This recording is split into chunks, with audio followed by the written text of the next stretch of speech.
जय हिंद दोस्त। बता दूं कि बिहार में कार्यालय परिचारी की भर्ती का ऑनलाइन शुरू हो चुका है। हम इस वीडियो में पूरा डिटेल बताएंगे कि इसमें पूरे 56 विभागों में अलग अलग नौकरी है, जिसमें से कौन कौन से कुछ प्रमुख है वो सब बताएंगे।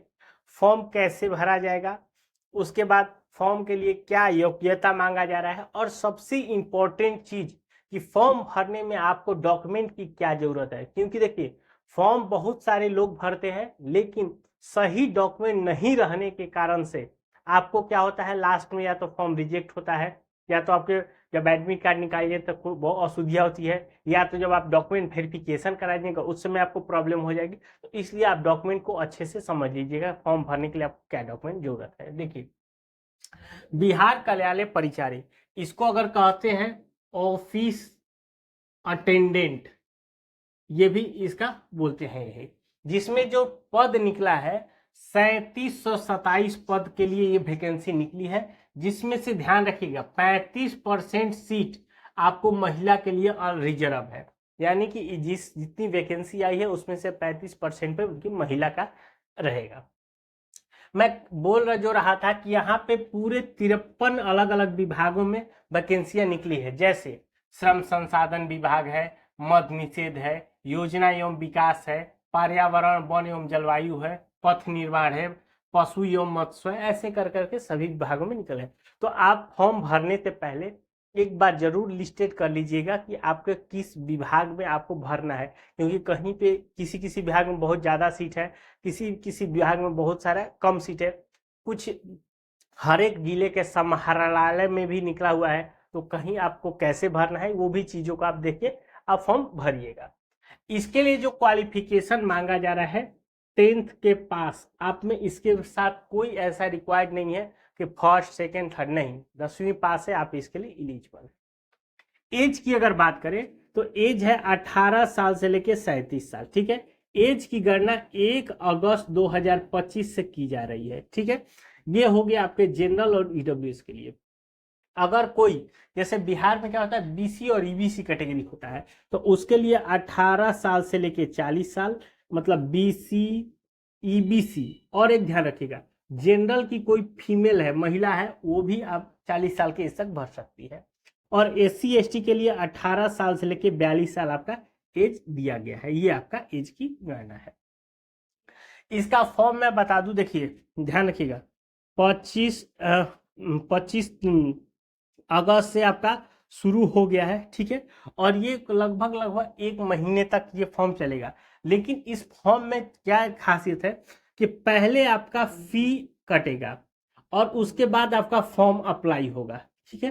तो ये भी ध्यान रखिएगा कि अगर जैसे जैसे क्या हो रहा है, कंफ्यूजन्स कहाँ है कि बहुत सारे पोर्टलों पर देखिए लास्ट डेट दिया हुआ है फॉर्म ऐप एप्लीकेशन का, तो आप अगर सोचेंगे कि उसी दिन जाके अगर हम फॉर्म भर सकते हैं, तो ये फॉर्म नहीं भरा जाएगा, ठीक है। इसलिए आप जैसे इसका अगर कह सकते हैं कि 24 तारीख को आपका फी पेमेंट होगा, तब जाके लास्ट आप 26 तारीख को तक आप फॉर्म भर सकते हैं। अगर 24 तारीख को आप पेमेंट नहीं करते हैं तो आपका ये 26 को नहीं भर सकता है। इसीलिए इस बात का ध्यान रखिएगा। ये एक सबसे अच्छी इसमें है कि जो बिहार में जो मुख्यमंत्री जी ने कहा था कि सभी फॉर्मों को जो प्री वाले होंगे उसमें 100 रुपये हो जाएंगे, तो इसीलिए ये एक यहाँ पे देखने को मिल रहा है कि जो फॉर्म, जो एसएससी पहले फॉर्म 540 रुपये का होता था, वो सभी के लिए 100 रुपये हो गया है। ये अब देखिए, पहले ध्यान रखिएगा कि कुछ फील्ड जो लड़कियों का, इसमें जीरो या एससी एसटी को जीरो नहीं लगेगा। इसमें कोई भी कैंडिडेट हो, जनरल, ईडब्ल्यूएस, ओबी, एसएससी, एसटी, फीमेल, सभी के लिए 100 रुपये का आपका चार्ज लगने वाला है इस फॉर्म में। इसका देखिए, इसका सिलेक्शन प्रोसेस 2 स्टेप है। पहला आपका एक स्टेप हो जाएगा आपका एग्जाम, और दूसरा स्टेप आता है डॉक्यूमेंट वेरिफिकेशन। यही 2 स्टेपों के तहत आपके होगा।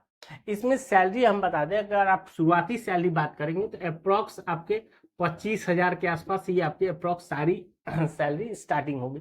धीरे धीरे जैसे जैसे आप काम करेंगे वैसे वैसे सैलरी आपकी बढ़ती जाएगी। अब मेन इंपॉर्टेंट डॉक्यूमेंट से रिलेटेड देखिए, ध्यान से समझिएगा। डॉक्यूमेंट, पहला डॉक्यूमेंट 10th का मार्कशीट, ये हो गया। दूसरा डॉक्यूमेंट में 10th का सर्टिफिकेट। अब ध्यान रखिएगा, सर्टिफिकेट मतलब क्या होता है कि जब आप एग्जाम देते हो 1 साल बाद या 2 साल बाद आपके मूल प्रमाण पत्र जिसको बोलते हैं उसी को आपको यहाँ पे यूज करना है। यूज इसलिए करना है, इसको डॉक्यूमेंट को आपको अपलोड करना है, तो इसलिए इसकी खास का ध्यान रखिएगा।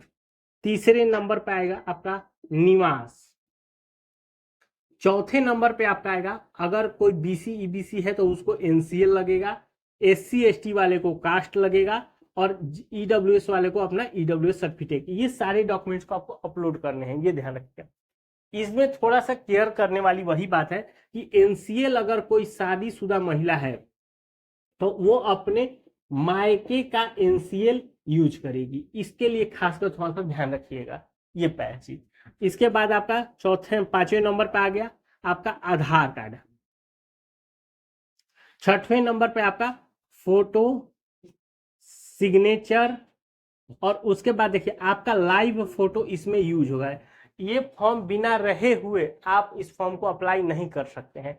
आप जब फॉर्म भरेंगे तो कैंडिडेट को रहना पड़ेगा, उसका लाइव फोटो लिया जाएगा, तभी आप इस फॉर्म को भर सकते हैं। ठीक है, तो फॉर्म शुरू हो चुका है, जिसको भी इस फॉर्म को भरना है आप लास्ट जैसे पहले भर लीजिएगा। अगर कोई और जानकारी चाहिए तो हमें नीचे कमेंट करके पूछ सकते हैं। मिलते हैं नए वीडियो में, तब तक कीजिए।